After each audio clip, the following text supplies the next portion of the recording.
प्रशिक्षण वर्ग के पालक भी हैं।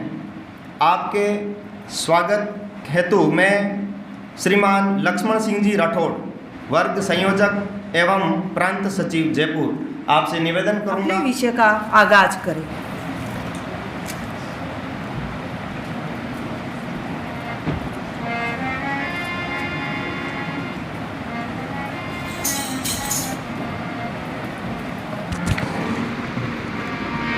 से व्यथा का भार कैसे मान ले हम, हो गए हैं स्वप्न सब साकार कैसे मान ले, यंत्र फिर भी चेतना आने न पाई, प्रगति के ही नाम श्रद्धा श्रम को दी विदाई, इस भयंकर मौज को पतवार कैसे मान ले हम, टल गया सर से व्यथा का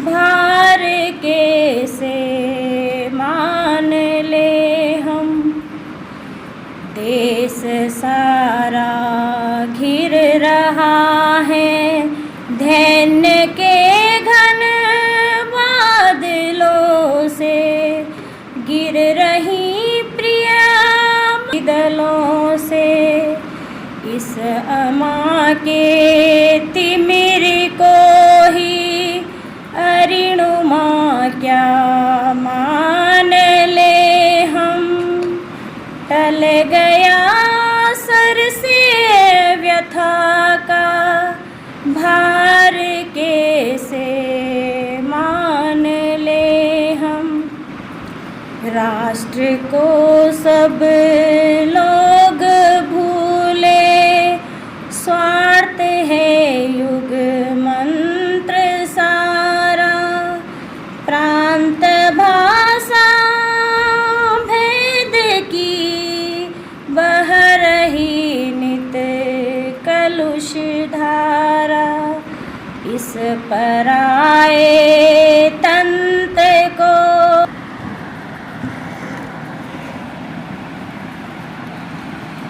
विद्या भारती राजस्थान क्षेत्र के इस प्रधानाचार्य प्रशिक्षण वर्ग में मंच पर उपस्थित इस वर्ग के पालक और अपने माननीय क्षेत्रीय अध्यक्ष आदरणीय भरतराम जी कुमार साहब, विद्या भारती राजस्थान के क्षेत्र के संगठन मंत्री माननीय शिव प्रसाद जी साहब, इस वर्ग के संचालन में लगे हुए प्रांत और जिला स्तर के सभी कार्यकर्ता बंधु, वर्ग में भाग लेने वाले सभी आचार्य प्रधानाचार्य बंधु भगिनी, प्रतिदिन हम इस सत्र में किसी न किसी विषय पर चिंतन करते हैं, अभ्यास के सत्र होते हैं। आज भी एक विषय पर हम चिंतन करने वाले हैं। हम सब शिक्षा क्षेत्र में काम करने वाले कार्यकर्ता हैं और ऐसा माना जाता है कि किसी देश का स्तर अगर नापना है तो उस देश की शिक्षा से नापा जाता है, और शिक्षा का स्तर नापना है तो वहाँ के शिक्षक से नापा जाता है। शिक्षक जितने योग्य होंगे उतने ही शिक्षा अच्छी होगी, शिक्षा जितनी अच्छी होगी उतना ही देश अच्छा होगा। हमारी जो भारत की प्राचीन शिक्षा पद्धति थी वो सबसे श्रेष्ठ थी, सारी दुनिया के लोग उसको देखने के लिए, उसको सीखने के लिए आते थे। उस शिक्षा के कुछ अंश अपने ये जो बौद्धिक पंडाल है इसमें भी लगा हुआ है। शिक्षा का जो मूल काम होता है, जैसे यहाँ मेरे बाईं ओर लगा हुआ है, चित्र की नहीं चरित्र की पूजा कीजिए, व्यक्ति की नहीं व्यक्तित्व की पूजा कीजिए, यह है शिक्षा का सार। शिक्षा में व्यक्ति महत्वपूर्ण नहीं है, चित्र महत्वपूर्ण नहीं है, चरित्र जो है उसका आधार पर। इसलिए अपने यहाँ कहते थे शिक्षा यानी चरित्र निर्माण के लिए है, लेकिन अभी हो गया शिक्षा यानी रोजगार के लिए। पढ़ लिख लिया फिर नौकरी नहीं लगी, बेरोजगार है। एक बार एक पत्रकार एक गांव में पहुंच गया, गांव में एक किसान था, उससे बातचीत करने के लिए खेत पे गया। खेत पे बात की उसने। काफ़ी देर बात करने के बाद उसने कहा, बाबा बाल बच्चे क्या है? तो उसने कहा, भगवान की कृपा से 4 बच्चे हैं। क्या करते हैं? कहा, एक यहाँ मेरे साथ खेती करता है, दूसरा गांव में मकान बनाने का काम करता है, तीसरा यहाँ से फसल ले जा कर के मंडी में बेचना, और उसके वाहन है, उस वाहन के माध्यम से गांव की फसल को ले जाके शहर में बेचने का काम करता है, चौथा ये बेरोज़गार है। उनका चौथा बेरोज़गार, हाँ ये पढ़ लिख लिया, BA पास है, इसलिए ये बेरोज़गार है। बाकी 3 पढ़े नहीं हैं, इसलिए वो काम में लग गए। BA पास हो गया तो फिर बेरोज़गार हो गया, क्योंकि BA पास हो गया तो वो तो काम तो कर नहीं सकता, इसलिए काम नहीं करता, केवल नौकरी ही चाहिए, इसलिए पढ़ लिख लिया, यानी सर्वनिष्ठा से ख़त्म हो गई उसकी। ये शिक्षा की समस्या है। आज की जो शिक्षा है वो शिक्षा केवल रोज़गार इसके लिए नाम पे ही होगी। इसलिए चरित्र निर्माण का जो वाक्य लिखा, ये तो हुआ ही नहीं। शिक्षा का जो मूल काम था चरित्र निर्माण, उसको छोड़ दिया। दूसरा एक आगे और लिखा हुआ है, जो दूसरों को जानता है वह विद्वान है, लेकिन जो स्वयं को जानता है वो बुद्धिमान है। यह शिक्षा।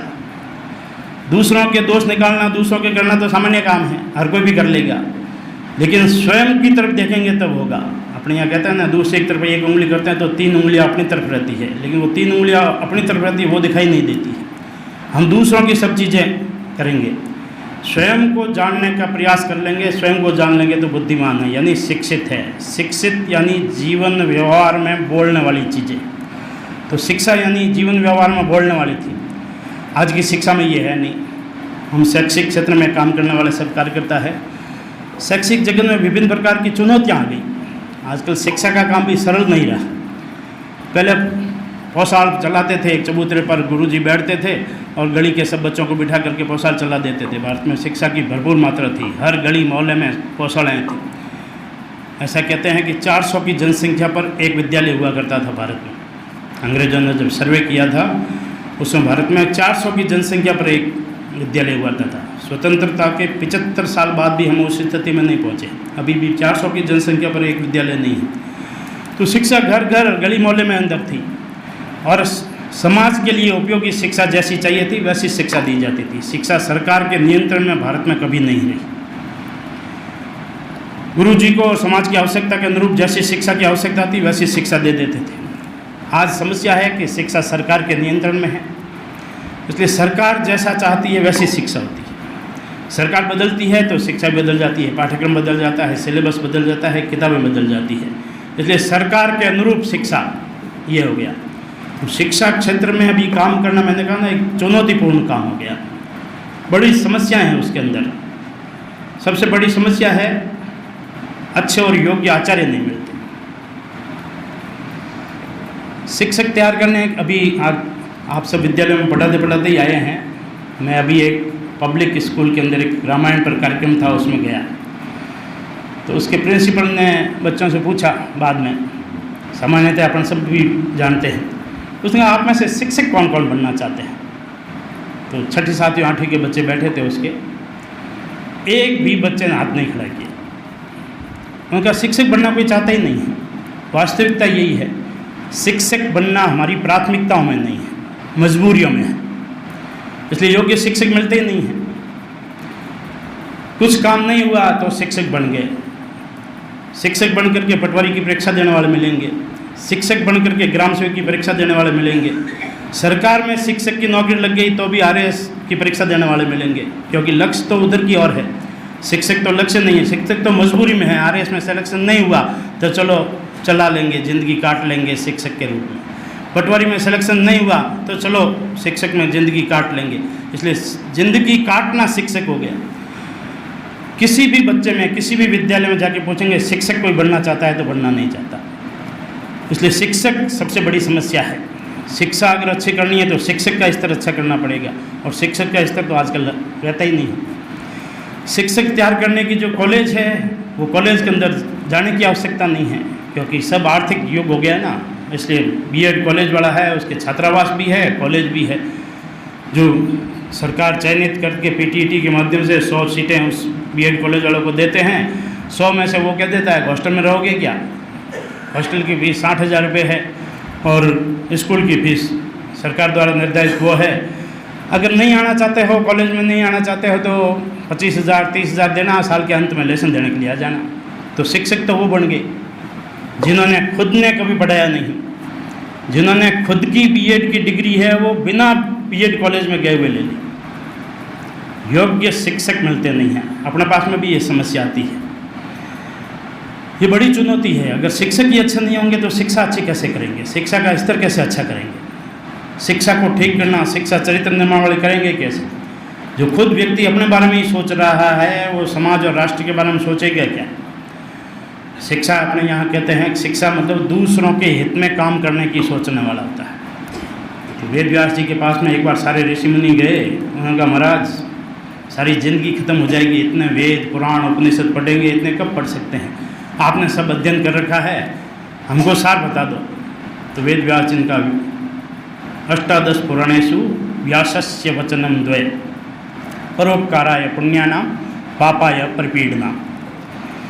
दूसरों का हित करना, दूसरों के हित में काम करना, ये परोपकार है। दूसरों को कष्ट पहुंचाना, दूसरों को तकलीफ देना, ये सबसे बड़ा पाप है। यही शिक्षा का सार है। लेकिन शिक्षक जब खुद के बारे में ही सोच रहा है तो समाज के बारे में तो बच्चों को कैसे सिखा सकते? इसलिए शिक्षक योग्य और शिक्षा के लिए समर्पित होने चाहिए। इस प्रकार के शिक्षक मिलने चाहिए। तो उन शिक्षकों को मिलेंगे तो नहीं, समाज में जैसा वातावरण है वैसे ही लोग मिलेंगे। कॉलेज से निकल करके सीधा अपने पास में भी आता है, वो कॉलेज से निकल करके जो एकदम नया बिना पढ़ाए हुए आया हुआ है उसको पढ़ाने के लिए तैयार करना, ये हमारा दायित्व बनता है, प्रधानाचार्य का बनता है। अगर हमको लगता है कि हमको शिक्षा अच्छी करनी, हम शिक्षा के क्षेत्र में अग्रणी भूमिका निभाने वाले हो, हमारा संस्थान शिक्षा का नेतृत्व करने वाला हो, तो हमारे आचार्यों को भी उसी प्रकार का तैयार करना पड़ेगा। तो शिक्षक को अपने सानिध्य में रख करके श्रेष्ठ बनाना पड़ेगा, उसकी योग्यता, उसकी क्षमता, इसको बढ़ाना पड़ेगा, तब शिक्षक अच्छा बनेगा। इसलिए शिक्षक ठीक होगा तो शिक्षा ठीक होगी, शिक्षा ठीक होगी तो समाज ठीक होगा, समाज ठीक होगा तो देश ठीक होगा। हम देश का भविष्य के लिए काम करने वाले हैं। शिक्षक को कहते भी यही हैं कि राष्ट्र का निर्माता है। कुछ सरकारों ने तो आजकल शिक्षक के नाम को भी राष्ट्र निर्माता के नाम से कर दिया है, लेकिन वास्तव में राष्ट्र निर्माता शिक्षक बने, इसका दायित्व हम सब का है। हमारे सानिध्य में जो रह रहा है उसको हम योग्य, क्षमतावान और शिक्षा के लिए समर्पित बना सकें, इसका हमको प्रयास करना पड़ेगा। शिक्षक अगर योग्य हो जाते हैं, अभी आजकल कंपटीशन का युग हो गया, बड़े बड़े औद्योगिक घराने सारे शिक्षा क्षेत्र में आ गए। इसलिए दूसरी चुनौती है इंफ्रास्ट्रक्चर। स्कूल बनते हैं 5 स्टार होटलों की तरह, शानदार, बाहर से दिखेगी आपको तस्वीर, कांच लगे हुए हैं ज़बरदस्त, अंदर जाएंगे तो भी सारा एसी हॉल, एसी रूम, सब प्रकार की उसमें इंफ्रास्ट्रक्चर जो है ये एकदम अलग तरह का हो गया। हमको भी अगर इस युग के साथ चलना है तो हमको भी अपना इंफ्रास्ट्रक्चर ठीक करना पड़ेगा। अभी हमारी कल्पना में, अभी मैं परसों ही एक बैठक में था, तो उनका नया विद्यालय खोलना है, कोशिश कर रहे हैं कोई एक बाड़ा मिल जाए तो बाड़े में टीन सेट लगा करके स्कूल शुरू कर देंगे। हम कल्पना में, शुरुआत में ही कल्पना कर रहे हैं कि कोई बाड़े में टीन सेट लगा करके शुरू कर देंगे। अब टीन सेट और छप्पर के माध्यम से विद्यालय कब तक चलाएंगे? अपने एक अखिल भारतीय अधिकारी है, वो कहते हैं कि आजकल केवल पेरेंट्स और समाज ही नहीं, बच्चा भी देखता है। एक पेरेंट्स, अभिभावक अपने बच्चे को लेकर के किसी विद्यालय में गए, तो विद्यालय में घुसते ही उस बच्चे ने कहा, यहाँ मेरे को क्यों लाए? उन्होंने कहा अब तेरे को यहाँ पढ़ने के लिए आना। उसने कहा ऐसी गंदी स्कूल में मैं नहीं पढ़ूंगा। क्या था गंदी में? टीन सेट थे, बारदाना लटक रहा था छाया के लिए और उस प्रकार की। तो उनका तो कहाँ पढ़ेगा? वो जो सामने वाली बिल्डिंग है ना, एक अपने घर से आते हैं तो बीच में रास्ते में आते हैं, उस स्कूल में मैं। छोटा बच्चा जो 3 साल का है वो भी ये कहता है कि मैं ऐसी टीन सेट और टप्पर के इस स्कूल में नहीं पढ़ूंगा। तो हम टीन सेट और टप्पर में कब तक चलेंगे? एक श्रेष्ठ विद्यालय भवन हमारा भी हो, इसकी कल्पना भी हम करेंगे। श्रेष्ठ भवन मतलब उसमें सब प्रकार की सुख सुविधाएँ होगी। उत्कृष्ट विद्यालय के नाम से अपन ने आजकल एक काम किया है, तो उस उत्कृष्ट विद्यालय की दृष्टि से भौतिक संसाधनों से हमारा विद्यालय युक्त होगा क्या? बेंगलोर में हमारी एक अखिल भारतीय बैठक थी, वो बिल्डिंग, वो भी बहुत शानदार बिल्डिंग बनी हुई थी। उसके जो संचालक थे, वो 3 दिन हम रहे तो संचालक से बात की, उनके हर क्लासरूम में लैट्रिन बाथरूम बना रखे थे। मैंने कहा क्लासरूम में पढ़ाने का काम होता है, शिक्षा का पवित्र काम है, वहाँ पर आपने ये लेटरिन बाथरूम। उन्होंने कहा भाई साहब आजकल पेरेंट्स आता है तो सबसे पहले यही पूछता है टॉयलेट बना हुआ है कि नहीं क्लासरूम में, और वो भी कंपाउंड पद्धति का, क्योंकि बड़े घरों के बड़े लोग आते हैं ना, तो फिर वो उसमें जाते हैं, वहाँ सुविधा तक जाने के लिए पैदल चलते नहीं है ना, इसलिए क्लासरूम में चाहते हैं, इसलिए हमने हर क्लासरूम में बना रखा है। हम कौन सी उसमें जाएंगे। बेंगलोर में एक स्कूल और खुला, उसमें सब इलेक्ट्रॉनिक्स है, तकनीकी संसाधन, उसके माध्यम से रोबोट से पढ़ाया जाता है, कोई अध्यापक है ही नहीं।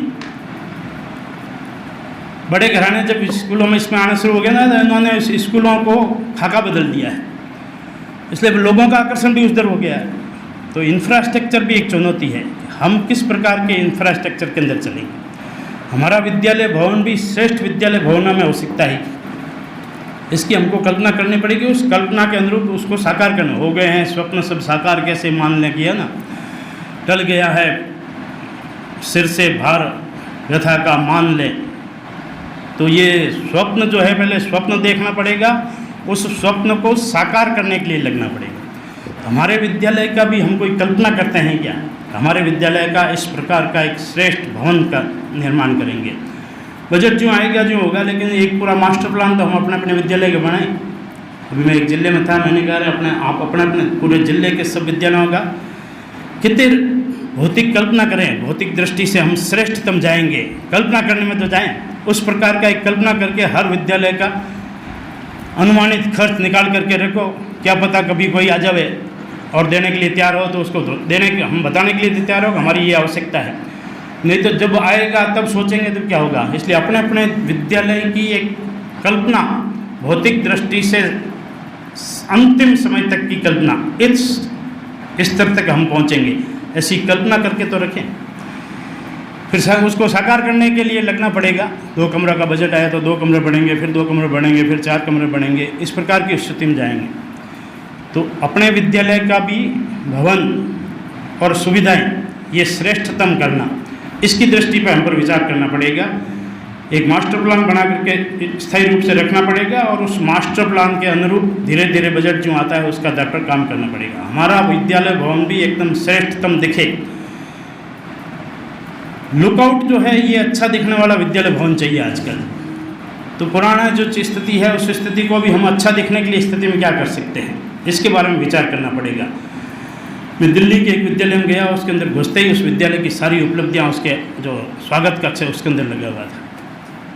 हमने कभी अपने विद्यालय में स्वागत कक्ष की कल्पना की, एक स्वागत कक्ष होगा हमारे विद्यालय में भी बहुत शानदार। अंदर घुसते ही उस विद्यालय की सारी उपलब्धियां, पूर्व छात्र क्या करते हैं, रिजल्ट पिछले साल का क्या रहा है, खेलकूद में विद्यालय के किन खिलाड़ियों ने बहुत अच्छा भाग लिया है। नहीं तो अपने विद्यालय में पूरा चक्कर लगा के आ जाते हैं, लेकिन पता नहीं चलता कि इस विद्यालय में क्या हुआ। कुछ प्रधानाचार्य कहेगा हमारे विद्यालय के भाषा में एक नेशनल में गया था, एक विद्यालय हमारा विद्यालय का संस्कृत ज्ञान में क्षेत्र स्तर तक गया था। पूछेंगे तो बताएंगे कि विद्यालय के कैंपस में घुस करके आते हैं तब हमको ये दिखाई दे सकती है क्या। समाज का कोई व्यक्ति विद्यालय की छुट्टी है उस दिन भी अगर बरामदे में घूम करके निकला तो वो विद्यालय के बारे में जानकारी कर सकता है क्या। इसके बारे में हमको सोचना पड़ेगा। इंफ्रास्ट्रक्चर बहुत अच्छा हो, उस इंफ्रास्ट्रक्चर में अपने विद्यालय की उपलब्धियों को हम लगा करके रख सकते हैं क्या। विद्यालय घूमने मात्र से ही समाज को पता चलता है कि ये विद्यालय किस स्तर का है, किस प्रकार की श्रेष्ठता का है, किस प्रकार के बच्चे इसके अंदर पढ़ते हैं, इसकी जानकारी हो सकती है क्या। इसलिए अच्छा भवन, सुविधाएं युक्त भवन, क्लासरूम में लैट्रिन बाथरूम हमको नहीं चाहिए। हम जिस संस्कृति संस्कार उसके आधार पर चलते हैं उसके आधार पर चलते हैं। हमको रोबोट वाला भी नहीं चाहिए, क्योंकि किसी भी विद्यालय का या अध्यापक का कोई विकल्प नहीं है। शैक्षिक जगत चाहे कहीं पर भी चला जाए, लेकिन स्कूलिंग का विकल्प नहीं है। आजकल ऑनलाइन ये आगे आने वाला है। ये सब जो चीज़ें हैं, इन सब चीज़ों का कोई विकल्प, आचार्य का कोई विकल्प नहीं है। आचार्य रहेगा तो ही बच्चे ठीक प्रकार से रह सकेंगे। रोबोट के माध्यम से बच्चे ज्ञान प्राप्त कर सकेंगे, लेकिन जीवन निर्माण नहीं हो सकेगा। इसलिए हम उस ज्ञान प्राप्ति वाले तक सीमित नहीं हैं। इसलिए हमने कहा है स्वयं को जानता है वो बुद्धिमान है। स्वयं को जानने की क्षमता तैयार करने वाला आचार्य करेगा। इसलिए उस आचार्य के इस प्रकार की स्थिति में लाना पड़ेगा। अपने विद्यालय का भवन, उसके अंदर सुख सुविधाएँ ये श्रेष्ठ प्रकार की हो, इसका प्रयास करना पड़ेगा। तीसरी चुनौती आजकल तकनीकी है। तकनीकी ज़माना दिनों दिन बढ़ता जा रहा है तकनीक का उपयोग। पहले बिना उसके भी काम सब चल सकता था, आजकल काम चलता नहीं है। अभी कल शिक्षा मंत्री जिनका मोबाइल लेकर के कोई अध्यापक सरकारी विद्यालय में नहीं जा सकेगा, अध्यापकों ने विरोध करना शुरू कर दिया। तकनीक कितनी हावी हो चुकी है ये इसके मात्र से दिखता है। इसलिए भी तकनीकी ज़माना है। हम पहले ब्लैक बोर्ड लगाते थे और ब्लैक बोर्ड पे लिख करके बड़े प्रसन्न होते रहे, वाह क्या साफ शानदार, हमारे विद्यालय भवन में बहुत अच्छी व्यवस्था है। ब्लैक बोर्ड नए बने हुए हैं भाई साहब, साफ चमाचम। फिर ब्लैक बोर्ड का ज़माना चला गया तो फिर ग्रीन बोर्ड आ गए, तो हमने भी ग्रीन बोर्ड लेना शुरू किया। अभी भी कोई विद्यालय व्रत में कहता हमारे सभी कक्षों में ग्रीन बोर्ड हो चुका है, तो ग्रीन बोर्ड के लिए लग गए। फिर ग्रीन बोर्ड का ज़माना भी ख़त्म हो गया, वाइट बोर्ड आ गए। वाइट बोर्ड और पेन से लिखने वाला वो आ गया, तो हमने भी वाइट बोर्ड लगाना शुरू किया साहब। 4 कक्षों में वाइट बोर्ड लगा दिए हैं। अब वो वाइट बोर्ड भी वंस अपॉन ए टाइम होना वाला। अभी स्मार्ट बोर्ड आ गया। पहले एक सिंपल स्मार्ट बोर्ड आया जो प्रोजेक्टर के माध्यम से भी कर सकते थे और वाइट बोर्ड को भी उसमें कर सकते थे। प्रोजेक्टर लग कर के बोर्ड लगे हुए थे, ये आए थे स्मार्ट बोर्ड के नाम पर। अभी स्मार्ट बोर्ड में 4K पैनल के इंटरैक्टिव बोर्ड आ गए। तो अभी अपने भी कुछ जगह शुरू हुए। कल ही हम कहीं बैठे थे तो उन्होंने चर्चा की भी एक विद्यालय में एक स्मार्ट बोर्ड लगाया, तो उस एक स्मार्ट बोर्ड से पूरी विद्यालय के बच्चों को कितने घंटे पढ़ाएंगे। एक बच्चे को एवरेज निकालो कि उस एक स्मार्ट बोर्ड पर बच्चा कितनी देर पढ़ेगा। तो ये तकनीकी जो है ये हमारे लिए भी चैलेंज है। कुछ विद्यालय में लग भी गया लेकिन आचार्यों ने उपयोग नहीं किया। एक जिले के अंदर पहले जो प्रोजेक्टर वाले स्मार्ट बोर्ड आए थे, उन्होंने ना धन बजट था लगा दिए सारे विद्यालय सारे जगहों पर, लेकिन आचार्यों ने उपयोग ही नहीं किया क्योंकि आचार्यों को उपयोग करना आता ही नहीं था और न सीखने की प्रवृत्ति थी। अपने यहाँ कहते हैं बुझा हुआ दीपक है वो दूसरे दीपक को नहीं जला सकता। जब तक खुद का मन तैयार नहीं होगा तब तक दूसरों कैसे करेंगे। इसलिए खुद का मन होना चाहिए, तैयार होना है। अभी 4K पैनल वाले बोर्ड भी लग गए हैं कुछ स्कूलों में, लेकिन उपयोग कितना होता है, ताला लगा हुआ रहता है, बच्चे तोड़ नहीं दे, इसलिए उस रूम को खोलते ही नहीं है। एक रूम में लगे है ना, उस रूम को खोलते नहीं है, दूसरे रूम में काम चल जाता है। तो ये तकनीकी दृष्टि से हमको भी थोड़ा सक्षम बनना पड़ेगा। युग के अनुसार चलने के लिए अपने को त्यागना पड़ेगा। हम अपने मूल चीज़ को नहीं छोड़ेंगे, चित्र की नहीं, चरित्र की पूजा करना इसको नहीं छोड़ेंगे, व्यक्ति नहीं व्यक्तित्व की पूजा करना इसको नहीं छोड़ेंगे, श्रेष्ठ ज्ञान इसके आधार पर चलेंगे, देशभक्ति से होकर बालकों का निर्माण करना इस सब पर चलेंगे। लेकिन ज़माने में जो तकनीक आ गई है, अभी आप कंप्यूटर को काम नहीं लगे हो तो आपका रेल का टिकट नहीं बनेगा, बिजली का बिल नहीं भरा जाएगा, पानी का बिल नहीं भरा जाएगा। नहीं साहब, कंप्यूटर के हम हाथ नहीं लगाएंगे, अंग्रेजियत का प्रभाव, अंग्रेजियत का नहीं है, कंप्यूटर आधुनिक युग का प्रतीक हो गया। इसलिए हमारे विद्यालय में भी कंप्यूटर लैब अच्छी हो सकती है क्या? हमारे बच्चे भी कंप्यूटर पर काम करने की स्थिति में आ सकते हैं क्या? कंप्यूटर कोडिंग नई शिक्षा नीति में आ गया, लेकिन कंप्यूटर कोडिंग जैसे कंप्यूटर हमारे पास में है क्या? हम अभी तक भी ये कल्पना करते हैं 15,000 का एक कंप्यूटर आएगा, वो लगा देंगे सब, 5 कंप्यूटर लगा के 10 कंप्यूटर लगा करके काम चल रहा है। कंप्यूटर लैब है, हाँ भाई साहब है, अच्छी है, हाँ कितने हैं 10 कंप्यूटर, कैसे दिखाना, चलते नहीं है, केवल नोटा पैड चलता है। तो नोटा पैड चलने वाला कंप्यूटर क्या कंप्यूटर कोडिंग कराएगा? इस पर हमको विचार करना पड़ेगा। तकनीकी जो चुनौती है, अगर हम सारी दुनिया जब कर चुकेगी उसके बाद हम उसमें जाएंगे तो हम पिछड़ जाएंगे। हम शैक्षिक जगत का नेतृत्व करना चाहते हैं तो हमको भी शैक्षणिक जगत के नेतृत्व की दृष्टि से खुद को खड़ा होना पड़ेगा। हमारे विद्यालय में भी 4K पैनल लगेंगे क्या? हर कक्षा में लगने की कल्पना करेंगे क्या? हर कक्ष में 4K पैनल का इंटरैक्टिव बोर्ड होगा और हर आचार्य उससे पढ़ा सकता है। केवल गणित वाला एक पढ़ा लेगा, विज्ञान वाला पढ़ा लेगा, उससे नहीं, हर आचार्य को उसकी तैयारी करनी पड़ेगी। तो उस दृष्टि से हम तैयार होंगे क्या? हमारी कंप्यूटर लैब शानदार होगी। अभी हमारे एक विद्यालय भवन बना है, 6 करोड़ रुपए एक दानदाता ने लगा करके बनाया। उसने कहा कंप्यूटर भी मैं दूंगा। तो समिति वालों का भाई साहब कंप्यूटर वो देने वाले हैं, इसलिए अच्छे कंप्यूटर लेने, HP के ही लेने, असेंबल वाले नहीं लेने। कोई देने वाला आ जाता है ना तो फिर हम आदर्श स्थिति में भी रहते हैं। उन्होंने कहा अच्छा वाला ही लेना, मैं बढ़िया है। HP वाले का कोटेशन लिया 42,500 का एक। अभी हम Pentium 4 को चला रहे हैं कई स्कूलों में। Pentium 4 को ख़त्म हुए कई साल हो गए। अभी 13वीं जनरेशन 13th जनरेशन का कंप्यूटर अभी हमने जो कोटेशन लिया है जो उस विद्यालय के लिए, वो 13th जनरेशन का है। अभी हम कोर 5, कोर 7, पेंटियम 4, पेंटियम 3 उसको लेकर के चला रहे हैं। उसमें कोडिंग होगी ही नहीं, कोडिंग को वो सपोर्ट ही नहीं करेगा। तो कंप्यूटर कोडिंग नई शिक्षा नीति ने डाल दी, 6ठी कक्षा से होनी चाहिए। हमारे विद्यालय हम उसी पुराने ज़माने के उस कंप्यूटर को लेकर के बैठे हैं तो नहीं होगा। इसलिए कंप्यूटर की लैब हमको अच्छी करनी पड़ेगी। तकनीकी दृष्टि से जो संसाधन हैं उन संसाधनों को हमको भी श्रेष्ठ करना पड़ेगा, हमारे विद्यालय को भी श्रेष्ठ करना पड़ेगा। हमारी कंप्यूटर लैब बहुत शानदार होगी जिसके अंदर कंप्यूटर कोडिंग सिखा सकते हैं। हमारा बच्चा ऐप बना सकता है। अभी हमारे सिरोही का एक 9वीं में पढ़ने वाला बच्चा, उसने ऐप बना दिया अपने स्कूल का। स्कूल में नहीं बनाया, उसका श्रेय स्कूल को नहीं देते हैं, स्कूल के प्रधानाचार्य भी कॉलर कड़क नहीं कर सकते। उसके पिताजी ने घर पर कंप्यूटर है, उसने घर पर सीखा सारा, लेकिन उसने आदर्श स्कूल के नाम से आदर्श के नाम से एक ऐप बना दिया। हमारा हर बच्चा ऐसा ऐप बनाने की दृष्टि से तैयार हो सकता है क्या? अगर इस तकनीकी ज़माने में हमको शैक्षिक नेतृत्व करना है तो हमको इस प्रकार के बच्चे तैयार करने पड़ेंगे, इस प्रकार का अपना खुद के यहाँ तकनीकी संसाधन रखने पड़ेंगे। 4K पैनल के बोर्ड, इसकी हम कल्पना करें, एक से शुरुआत करें कोई नहीं, फिर धीरे धीरे दूसरे कमरे में लगे, तीसरे कमरे में लगे, धीरे धीरे हम भी हर कक्ष के अंदर 4K पैनल के बोर्ड के माध्यम से शिक्षण करवा सकते हैं क्या? इसके बारे में विचार करें। अटेंडेंस और इसके लिए सब चीज़ें आ गई। बच्चा जब गेट के अंदर घुसेगा, घुसते ही उसकी अटेंडेंस हो जाएगी। तो हमको अजय सर, वंदे मातरम जी सर, कुछ की ज़रूरत नहीं है। जो ही गेट में घुसेगा, गेट पे ही इस प्रकार की डिवाइस लगा हुआ है कि उसका फेस देख करके उसकी अटेंडेंस लग जाएगी। जो बच्चा नहीं आया है उसको तुरंत घर पे मैसेज चला जाएगा। हमारा विद्यालय भी तकनीकी दृष्टि से ऐसा हो सकता है क्या? हमको विचार करना पड़ेगा। इस जमाने के साथ चलने के लिए अपने विद्यालय को श्रेष्ठतम तकनीकी संसाधनों के साथ खड़ा करना पड़ेगा। इसके लिए हमको तैयार करना पड़ेगा।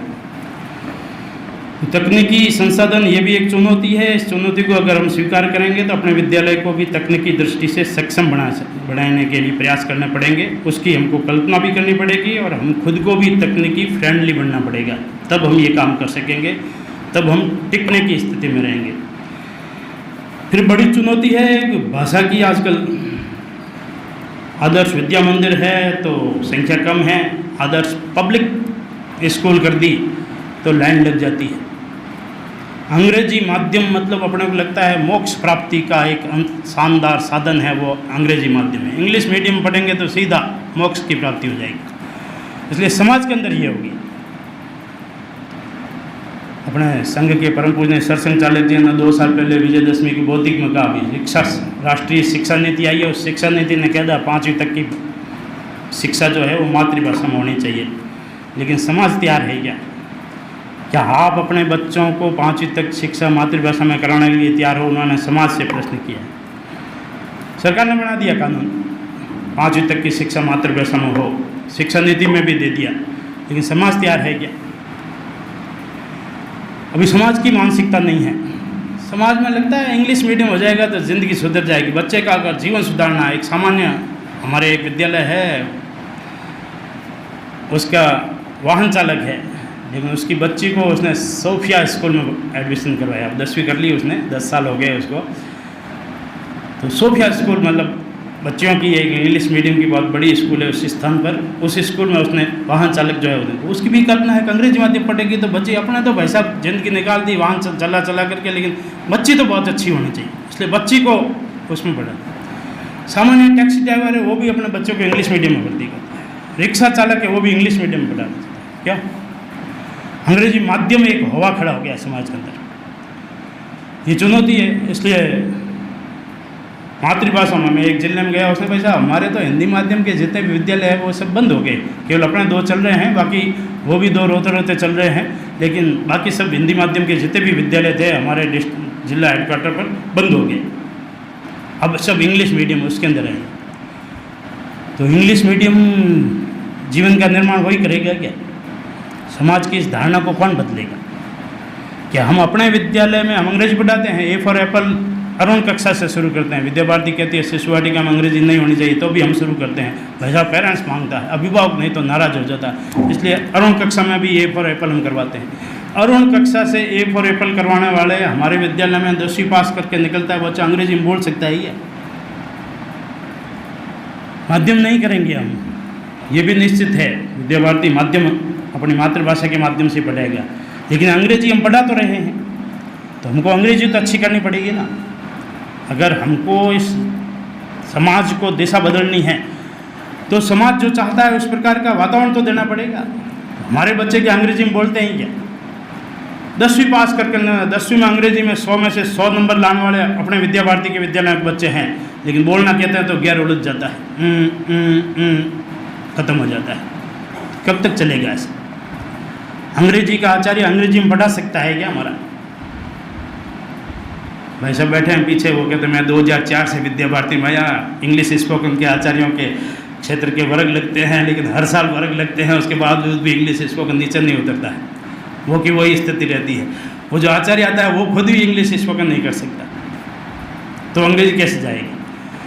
अंग्रेजी माध्यम का जो हवा है उसको खत्म करना है तो हमको अंग्रेजी अच्छी करनी पड़ेगी। हमको माध्यम अंग्रेजी करने की आवश्यकता नहीं है, लेकिन हमारे विद्यालय में अंग्रेजी बोलने वाले बच्चे तैयार करने पड़ेंगे।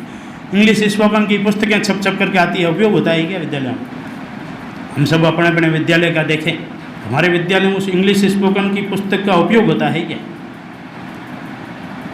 3वीं 4वीं 5वीं का अलग किताब पुस्तक है, 6ठी 7वीं 8वीं की अलग है, 9वीं 10वीं का अलग है, 11वीं 12वीं का अलग है। क्या उन पुस्तकों का उपयोग होता है? इंग्लिश स्पोकन में हमारे बच्चे कुछ करते हैं क्या उस पुस्तकों के माध्यम से? हमारा आचार्य उस स्पोकन की पुस्तक के माध्यम से कुछ करवाता है क्या? वास्तविकता सबके आपके सबके सामने है। अगर हम समाज की दिशा को बदलना चाहते हैं, हमने कहा हम समाज के आधार पर नहीं चलेंगे, जिस तरफ हवा चलती है उस तरफ नहीं चलेंगे। हम नौका को उसके बहाव, पतवार को, नौका का जो नाव का नदी का बहाव है उस बहाव के विपरीत दिशा में ले जाके चलने वाले वो लोग हैं हम। तो क्या हम समाज की दिशा को बदल सकते हैं क्या? अंग्रेजी माध्यम नहीं करेंगे, लेकिन अंग्रेजी हमारी अच्छी है, इस कारण से हमारे पास बच्चों की संख्या भी। पिछले साल UPSC के अंदर अपने विद्यालय की एक बच्ची डॉक्टर मुदिता शर्मा मेड़ता की है, उसका चयन हुआ। उसका जब TV वालों ने साक्षात्कार लिया तो वो बोली, तो उसने कहा आपकी हिंदी ऐसी अच्छी कैसे है? उसने कहा मैं विद्या भारती के विद्यालय में पढ़ी हूँ और मुझे गर्व है कि मैं आदर्श विद्या मंदिर में पढ़ी हूँ। मेरी ये जो हिंदी है वो उसकी देन है। और उसने हिंदी माध्यम से ही परीक्षा दी, हिंदी माध्यम से परीक्षा दे करके टॉपर वाली स्थिति में रही। तो ऐसे गर्व वाले बच्चे हम तैयार कर सकते हैं ना। MBBS किया उसने, डॉक्टर किया, अंग्रेजी में किया है, लेकिन अंग्रेजी में करने के बावजूद भी टॉपर रह गई और UPSC में भी टॉपर में रह गई हिंदी माध्यम वाला। ऐसी एक मुदिता से समाज का धारा नहीं बदलेगी। सैकड़ों मुदिताएं जब तैयार होगी तब उसके अंदर से होगी। तो अपने विद्यालय में हम अंग्रेजी को अच्छी करके, इंग्लिश स्पोकन का अच्छा अभ्यास करा करके, हमारा बच्चा 5वीं में गणना है वो भी अंग्रेजी बोलता है। इंग्लिश मीडियम के जो बोर्ड लगे हुए हैं केवल पब्लिक के नाम से लगे हुए हैं धोखा देने के लिए, होता क्या है वहाँ वो भी आपको भी पता है। इंग्लिश मीडियम की स्कूल है, उनकी इंग्लिश कितनी अच्छी है ये आपको पता है। गली गली में जो पब्लिक स्कूल के नाम से खोल दी, जोधपुर में हमारा एक स्कूल है सेंट बर्ड्स पब्लिक स्कूल। एक बार उसका संचालक मिल गया, मैंने कहा सेंट बर्ड्स क्या होता है? तो उसने कहा संत चिड़ियानाथ जी के नाम से स्कूल है। संत चिड़ियानाथ जी सेंट बर्ड में से कहीं दिखते हैं क्या? संत चिड़ियानाथ जी जोधपुर के एक बहुत तपस्वी संत हुए, इसलिए संत चिड़ियानाथ जी के प्रति जोधपुर में श्रद्धा है। तो उसने उस श्रद्धा को कैसे मनाया जा सकता है, इसलिए सेंट बर्ड्स पब्लिक स्कूल। तो संत चिड़ियानाथ सेंट बर्ड्स में आते हैं क्या? लेकिन खोल दी, लाइन लगी हुई है एडमिशन की, प्रवेश के लिए सब लगे हुए हैं। इसको अगर बदलना है, उस स्कूल में अंग्रेजी कुछ नहीं है, सामान्य 12वीं पास बच्चियाँ लगी हुई है, वो कविताएं ट्विंकल ट्विंकल लिटिल स्टार ये 2 चीज़ याद करवा देती है, बाकी कुछ नहीं है। इंग्लिश मीडियम की स्कूलें अपने आसपास भी है, उनका भी आप सब खुद अध्ययन करें, उनकी स्थिति क्या है। हम अपने विद्यालय की अंग्रेजी अच्छी कर सकते हैं तो समाज के अंदर जाता है। आदर्श विद्या मंदिर मीडियम इंग्लिश नहीं है, लेकिन अंग्रेजी बहुत बढ़िया है। सेंट बर्ड से ज़्यादा अच्छी इंग्लिश यहाँ की है। 100 में से 100 नंबर लाने वाले अपने बच्चे हैं। पिछले साल भी 6 बच्चे हमारे प्रांत के 100 में से 100 नंबर लाए, लेकिन 100 में से 100 नंबर लाने वाले भी अंग्रेजी बोल नहीं सकते। इसलिए इंग्लिश बोलने का अभ्यास कराना पड़ेगा, हम सबको भी करना पड़ेगा। हमने सबने भी ग्रेजुएशन करने के बाद लगे हैं ना आदर्श विद्या मंदिर में, तो हम खुद भी बोल सकते हैं क्या?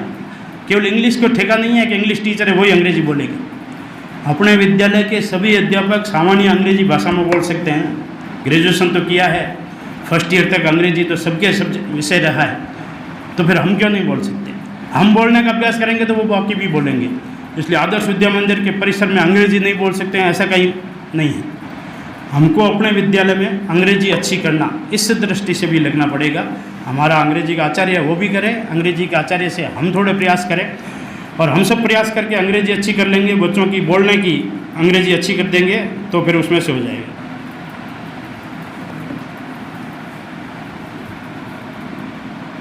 दूसरी चुनौती है शिक्षा की गुणवत्ता। अभी शिक्षा हो रही है, रिजल्ट बहुत अच्छे हो रहे हैं, 90%, 95%, 99.99 परसेंटाइल। अभी जिसके मेंस के जो रिजल्ट आए उसके अंदर 99.99 परसेंटाइल वाले 100 बच्चे हैं। तो ये दिखने वाला रिजल्ट बहुत अच्छा हो रहा है, लेकिन व्यवहारिक जगत में क्या है? एक सामान्य प्रार्थना पत्र लिखवाता है, लिख नहीं सकते। अपने नगर पालिका के चेयरमैन को एक पत्र लिखना, अपने मोहल्ले की सफाई व्यवस्था को ठीक करने वाला ऐसा पत्र लिखना, देखें पत्र नहीं लिख सकते। ऐसा ही क्या जो अभी चर्चित जो रिजल्ट है ना, उस रिजल्ट में एसआईओ को ट्रेनिंग में एक पत्र प्रार्थना पत्र लिखवाया, तो प्रार्थना पत्र नहीं लिख सके 40% लोग। सामान्य व्यक्ति पढ़ लिख लिया, लेकिन शिक्षा व्यवहार में बोलने वाली है क्या? शिक्षा केवल पुस्तकीय ज्ञान तक ही है क्या? मैं एक कक्षा में गया, 7वीं के बच्चों को पूछा मीरा के पति का नाम क्या था, तो उन्होंने कहा भाई साहब मीरा तो भैया जी मीरा तो 6ठी में ख़त्म हो गई। कि मीरा 6ठी में थी, 2 नंबर का 3 नंबर का प्रश्न आता था, इसलिए उसमें मीरा के पति का नाम याद किया था। अब 7वीं में मीरा से क्या लेना देना, वो 6ठी में ख़त्म हो गई। इसलिए किताब से ही सब चीज़ें नहीं होगी। शिक्षा यानी बच्चों के जीवन में बोलने वाली, जीवन व्यवहार में आती है, वो शिक्षा है। सत्यम वद द्रोणाचार्य ने पढ़ाया कौरवों और पांडवों को, 105 लोगों को, और कहा दूसरे दिन याद करके लाना। सारे लोग याद करके ले आए, युधिष्ठिर याद करके नहीं लाया। युधिष्ठिर को पूछा याद हुआ कि नहीं हुआ, दूसरे दिन पूछा फिर याद हुआ कि नहीं हुआ। ऐसे करते करते 10-15 दिन निकाल दिए। 15 दिन बाद युधिष्ठिर कहा अब मुझे याद हो गया। तो सत्यम वद तो मैं सोचता हूँ अपने सबको तो एक तुरंत याद हो गया। सत्यम वद दो तो शब्द थे, हाथों हाथ याद हो जाता है। लेकिन युधिष्ठिर ने क्या किया? युधिष्ठिर का मैंने प्रयास किया कि वास्तव में सत्यम वद हो सकता है कि नहीं हो सकता है। केवल सत्यम वद बोलना तक नहीं है, जो चीज़ सीखी है वो जीवन व्यवहार में डालना, ये शिक्षा है। लेकिन आज की शिक्षा ये करती नहीं है। ये शिक्षा की गुणवत्ता इसमें आता है, रिजल्ट बहुत बढ़िया है, डिग्री बहुत अच्छी है, कॉलेज का टॉपर है, लेकिन स्कूल में पढ़ाने के लिए जाता है तो बोर्ड में नीचे से लिखना शुरू करता है, ऊपर तक जाती है लाइन, क्योंकि लिखना आता नहीं है, बोर्ड पर लिखने का अभ्यास नहीं किया था। सामान्य सफ़ेद पेपर पर भी लिखना शुरू कर दे तो भी बोर्ड पर लिखने का उसका अभ्यास हो जाता है, लेकिन वो होता नहीं है। लाइनदार पेपर पे ही हमने ज़िंदगी भर काम किया, इसलिए लाइनदार पेपर पे लाइन सीधी लिख सकते हैं, लेकिन बोर्ड पर नहीं लिख सकते। है कॉलेज का टॉपर 95% लिया हुआ, लेकिन वो नहीं कर सकता। पढ़ाने का कहे तो पढ़ा नहीं सकता, बोल नहीं सकता। ये जो शिक्षा की गुणवत्ता में कमी है ना, इसको ठीक करना पड़ेगा। शिक्षा जीवन व्यवहार में बोलने वाली हो, शिक्षा दिखने वाली हो, इसका प्रयास करना पड़ेगा। ये जब तक नहीं होगा तब तक कोई चीज़ नहीं हो सकती। इसलिए ये भी चुनौती है।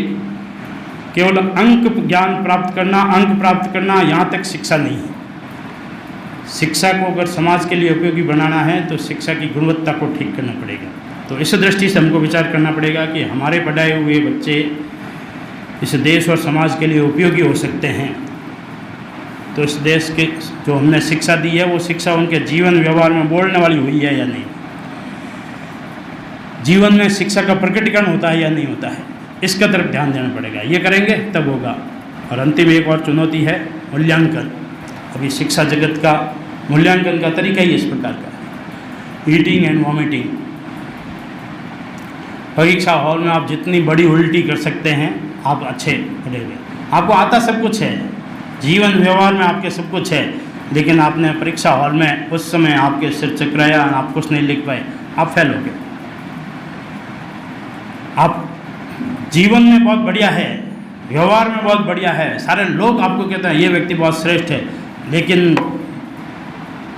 मूल्यांकन का जो तरीका है, मार्कशीट है, उस मार्कशीट में आपके ग्रेस लग गया 8 नंबर, क्योंकि आपको उसमें उल्टी आई नहीं, याद था लेकिन आई नहीं। हॉल से बाहर आते हैं आपको याद आ गया।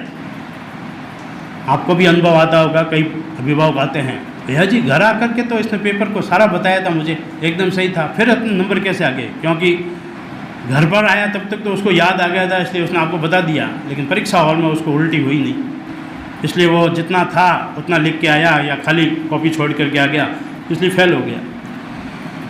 तो मूल्यांकन का तरीका ये भी एक चुनौती है। अब ये अपना हाथ में नहीं है। हम सोचे कि हम मूल्यांकन बदल देंगे तो बदल नहीं सकते। शिक्षा नीति ने बदला है, लेकिन वो कब लागू होगी तब होगा। अभी तो परीक्षा और प्रश्न यही है। विद्या भारती में हम काम करते हैं, इसलिए हम मूल्यांकन के दूसरे तरीके भी करते हैं, लेकिन उसको सरकारी आधार नहीं है। अभी हम स्थिराक्षर देते हैं, उसके भी अंक देते हैं। प्रगति पुस्तिका है हमारी, उसमें भी 17 बिंदु है। बच्चा घर पर ये करता है कि नहीं करता है, ये करता है कि नहीं करता है, हाँ या ना हम जवाब दो। ये सब मूल्यांकन के आधार है, लेकिन अभी वो हम करते हैं, लेकिन मूल्यांकन के आधार में जुड़े हुए नहीं हैं। शिक्षा नीति ने उसको जोड़ा है। बच्चे का मूल्यांकन केवल लिखित परीक्षा, रटत विद्या इसी से नहीं होगा, उसके साथ उसके पड़ोसी, उसके साथ के मित्र मंडली, उसके घरवाले, इन सब के माध्यम से भी मूल्यांकन होगा। अब इसकी लागू कब होगी इसके बारे में सोचना पड़ेगा। हम अपने विद्यालय में दिखाने के लिए भले वो रिजल्ट तैयार करना है वो परीक्षा के आधार पर करें, लेकिन व्यवहारिक मूल्यांकन हम कर सकते हैं क्या? इस पर हमको सोचना पड़ेगा, सोचना भी पड़ेगा। सोचने के आधार पर कुछ बिंदु तैयार करने पड़ेंगे। अपने बच्चों की ग्रेडिंग करें हम कि 5वीं का बच्चा है, इसके मार्क्स तो A+ आ गया, A आ गया, लेकिन वास्तविक व्यवहारिक जीवन में उसके A है क्या? तो व्यवहारिक जीवन में मार्क्स शीट के अंदर D है, C है, लेकिन व्यवहारिक जगत में A है।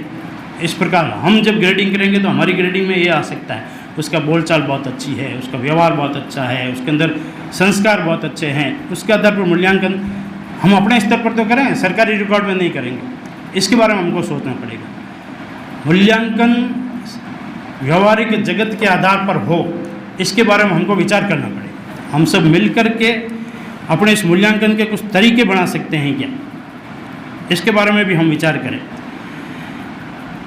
तो अगर शिक्षा क्षेत्र में हमको प्रभावी होना है, शिक्षा क्षेत्र में अगर हमको नेतृत्व की भूमिका निभानी है, शिक्षा क्षेत्र में हम अग्रणी होना है, हम पूरे देश के अंदर शिक्षा को प्रभावी करने हैं, तो हमको अपने विद्यालय को श्रेष्ठतम करना पड़ेगा। वो भौतिक सुविधाओं की दृष्टि से भी श्रेष्ठ होगा, वो शैक्षिक स्तर की दृष्टि से भी श्रेष्ठ होगा, वो मूल्यांकन की दृष्टि से भी श्रेष्ठ होगा, वो तकनीकी संसाधनों की दृष्टि से भी श्रेष्ठ होगा, और वो श्रेष्ठतम आचार्यों को लेकर के खड़ा होगा। उस आचार्यों का निर्माण भी हमारे माध्यम से होगा। इस प्रकार का हम करेंगे तब हम शिक्षा जगत के अंदर अग्रणी हो सकेंगे। इन सब शिक्षा जगत की समस्याओं को पार करते हुए नौका को हम अपने गंतव्य की ओर ले जाने की स्थिति में हो सकेंगे। हम सब मिलकर के इस दृष्टि से विचार करें, अपने विद्यालय को श्रेष्ठतम विद्यालय बना करके सारी समस्याओं, सारी चुनौतियों से बाहर निकाल सकें। ऐसी शक्ति हम सबको भगवान दे, यही भगवान से प्रार्थना करता हूँ। जय भारत।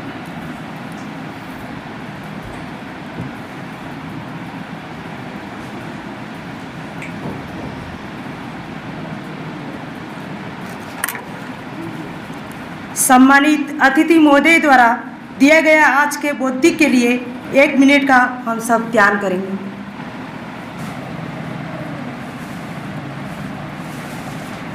आज का बौद्धिक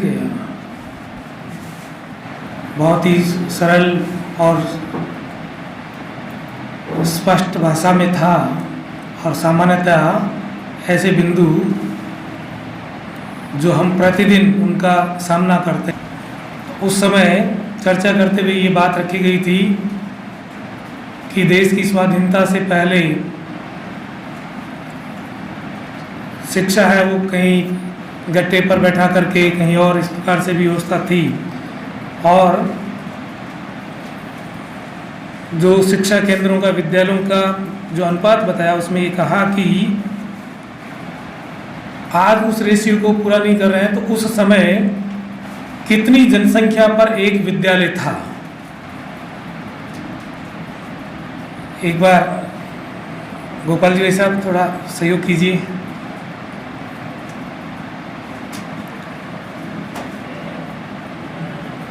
हाँ, जो नहीं बोले हैं, जिनकी बारी नहीं आई है, ऐसे लोगों को भी अवसर दीजिए। 400 संख्या पर 400 की जनसंख्या पर एक विद्यालय था। आपका उत्तर सही है। आप आगे आइए और इनका बड़ी ताली से उत्साहवर्धन कीजिए। 1 2 3, 1 2 3, 1 2 3। गोपाल जी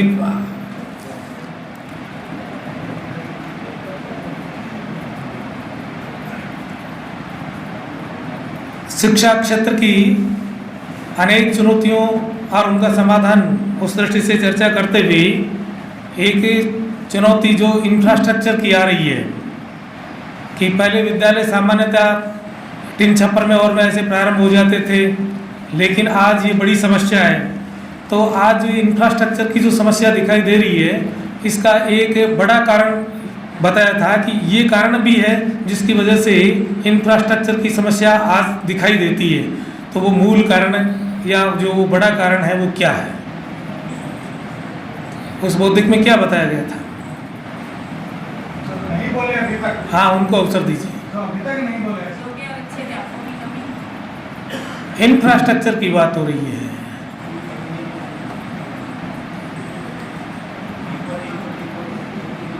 जिनको अवसर नहीं मिला है उनको दीजिए, पीछे से ज़्यादा खड़े कीजिए थोड़ा।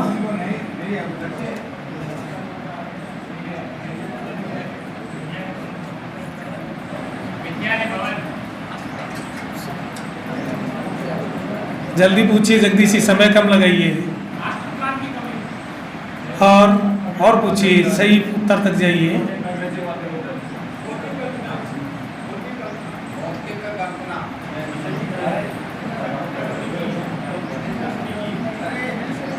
पूछो पूछो, नहीं है उत्तर नहीं है। अच्छा, एक और बताते फिर आपको ही देना। तकनीकी ज्ञान का भाव वो एक गुरु जी और बताना चाह रहे हैं हमें। दूरगामी योजना का निर्माण करना। उसमें बिंदु ये बताया था कि आज ही शिक्षा जगत में बहुत बड़े औद्योगिक घराने भी आ गए और उन्होंने बड़े बड़े साम्राज्य खड़े कर दिए। उनके जो भौतिक स्वरूप दिखाई देता है विद्यालयों का, वो जो सामान्य व्यक्ति विद्यालय अगर कोई चलाना चाहता है तो वो दिखाई नहीं देता। उसकी वजह से भी इंफ्रास्ट्रक्चर की जो समस्या वो दिखाई देती है। तो प्रॉपर उत्तर नहीं आ पाया। अगला प्रश्न है, समाज की दिशा को बदलना है। अगर हम समाज की दिशा को बदलना चाहते हैं तो उस दृष्टि से हमें क्या करना होगा? इस बौद्धिक के अनुसार देना उत्तर, कहीं कॉमन उत्तर नहीं देना।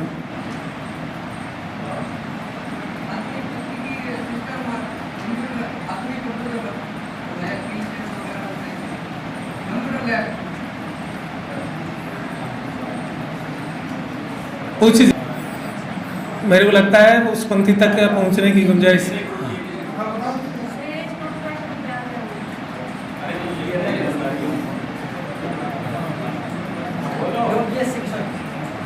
ठीक है, योग्य शिक्षक हैं, विद्यालय का इंफ्रास्ट्रक्चर है, भौतिक सुख सुविधाएं हैं, वो सब है। लेकिन चर्चा करते समय ये कहा था कि समाज अपेक्षा क्या कर रहा है, समाज की अपेक्षाओं को समझना और उन अपेक्षाओं पर खरा उतरना। बिंदु ये दिया था कि समाज की दिशा को अगर हम बदलना चाहते हैं तो समाज की अपेक्षाओं पर हमें खरा उतरना पड़ेगा। तो उत्तर नहीं आ पाया। मैंने शुरुआत की थी, बौद्धिक की भाषा बड़ी सरल थी, लेकिन सरल में से आप निकालने में चूक रहे। अरे बौद्धिक हुआ है, उसमें कुछ बातें कही।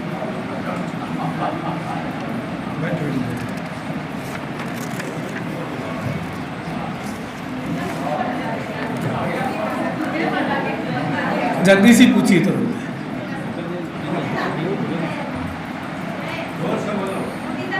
मुदिता शर्मा, आपका उत्तर सही है। आपका उत्साहवर्धन कीजिए। 1 2 3, ताली ठीक से बजाओ। 1 2 3, 1 2 3।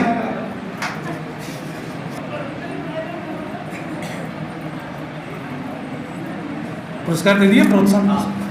अगला प्रश्न है, अंतिम शिक्षा की गुणवत्ता, अगर उसका प्रकटीकरण जो होता है शिक्षा की गुणवत्ता का, उसका मूल्यांकन का आधार क्या, हम किस आधार पर मूल्यांकन कर लेते हैं कि शिक्षा की गुणवत्ता है? जगदीश जी।